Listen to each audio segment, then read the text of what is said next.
IVF చికిత్సలో 25% భారీ discount, free doctor consultation, free ultrasound scan, logo launch, Andro max advanced male infertility centre ను కూడా ప్రారంభించారు. Welcome to PD TV. ప్రతి నిత్యం వివాదాస్పదమైనటువంటి వ్యాఖ్యలు కామెంట్స్ చేస్తూ వార్తల్లో నిలిచేటువంటి వ్యక్తి విజయవాడ పశ్చిమ నియోజకవర్గ టీడీపీ లీడర్ అయిన బుద్ధ వెంకన్న. ఈ రోజును కూడా కొన్ని కీలకమైనటువంటి కామెంట్స్ అయితే చేయడం జరిగింది. ఈరోజు విజయవాడ ఎంపీ అయినటువంటి కేశినేని చిన్ని జన్మదిన సందర్భంగా నిర్వహించిన వేడుకల్లో బుద్ధ వెంకన్న పాల్గొని మాట్లాడుతూ కూడా సొంత పార్టీ నేతల మీద కొన్ని కీలకమైనటువంటి కామెంట్స్ అయితే చేయడం జరిగింది. ప్రస్తుతం పదవి లేకపోవడంతో నేనేమీ చేయలేకపోతూ ఉన్నాను, సీఏల బదిలీల విషయంలో నా మాట నెగ్గలేదు, ఎమ్మెల్యే మాట నెగ్గింది కాబట్టి పదవి లేకపోవడంతో నేనేమి చేయలేకపోతున్నానంటూ బుద్ధ వెంకన్న తన నిస్సహాయతను అయితే వ్యక్తం చేయడం జరిగింది.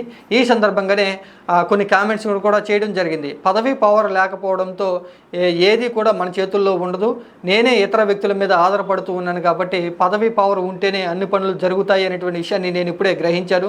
ప్రస్తుతం నాకు జ్ఞానోదయం అయింది కాబట్టి రాబోయేటువంటి ఎన్నికల్లో ఖచ్చితంగా టికెట్ సాధించుకుని విజయం సాధిస్తాను, ఎమ్మెల్యేగా అందరికీ కూడా అందుబాటులో ఉండి అందరికీ సాయం చేస్తానంటూ కూడా ఈ సందర్భంగా ఆయన ఒక హామీ అయితే ఇవ్వడం జరిగింది. ఇక సొంత పార్టీ నేతల మీద కూడా ఆయన కామెంట్స్ అయితే చేయడం జరిగింది. గతంలో వైఎస్ఆర్ కాంగ్రెస్ పార్టీ అధికారంలో ఉన్నప్పుడు ప్రతిపక్షంలో ఉండి నేను ఎన్నో పోరాటాలు చేశాను. ఆ పోరాటాలు చేయడం వల్ల నా మీద 37 కేసులు నేను పెట్టించుకున్నాను. ఈ 37 కేసులు ఉన్నా కూడా నాకు ఎమ్మెల్యే టికెట్ రాలేదు, అలాగే ప్రభుత్వం వచ్చిన తర్వాత నాకు ఎటువంటి పదవి రాలేదు అనేటువంటి తన యొక్క ఆవేదన అయితే వ్యక్తం చేయడం జరిగింది. ఇక పదవి విషయంలో కూడా నన్ను ఎవరు కూడా పట్టించుకోకపోవడంతో నేనేమి చేయలేకపోతున్నానంటూ తన ఆవేదన వ్యక్తం చేస్తూ ఈ వ్యాఖ్యలన్నింటిని కూడా ఎంపీ అయినటువంటి కేశినేని చిన్ని తెలుగుదేశం పార్టీ అధిష్టానం దృష్టికి తీసుకువెళ్ళి ఈ వ్యాఖ్యల గురించి చర్చ జరిగే విధంగా నాకు న్యాయం చేసే విధంగా ఎంపీ కృషి చేయాలంటూ బుద్ధ వెంకన్న ఎంపీని అయితే కోరడం జరిగింది.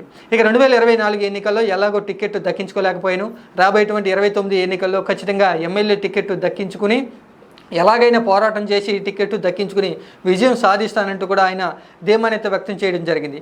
ఇక బుద్ధ వెంకన్న ఈ విధంగా వ్యాఖ్యలు చేయడం వెనుక, సొంత పార్టీ నేతల్ని కామెంట్స్ చేయడం వెనుక ఎవరున్నారు, దానికి గల కారణాలు ఏమిటా అనేటువంటి విషయం గురించి అందరూ కూడా చర్చించుకుంటూ ఉన్నారు.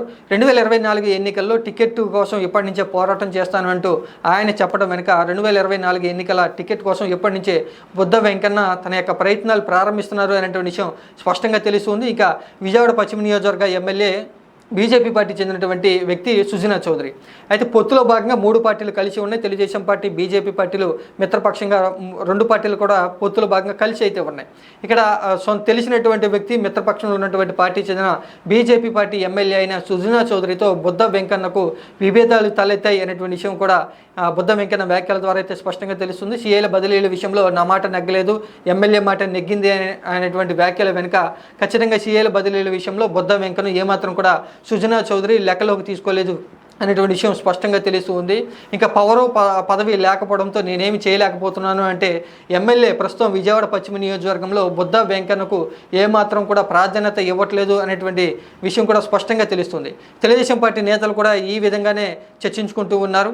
ఇంకా పదవి వచ్చే విధంగా ఎంపీ కూడా కృషి చేయాలి, 37 కేసులు ఉన్నా కూడా నాకు ఎటువంటి పదవి ఇవ్వట్లేదు, మన ప్రభుత్వం ఉన్నా కూడా నాకు ఎటువంటి పదవి రాకపోవడం వెనక బుద్ధ వెంకన్న అసంతృప్తిని కనుక చూసుకుంటే ప్రస్తుతం ముఖ్యమంత్రి నారా చంద్రబాబు నాయుడు నామినేట్ పోస్టుల భర్తీ విషయం గురించి కసరత్తులు చేస్తున్నారు. ఇప్పటికే 25 ముఖ్యమైనటువంటి నామినేట్ పోస్టులకు తుది కసరత్తు చేసేశారు.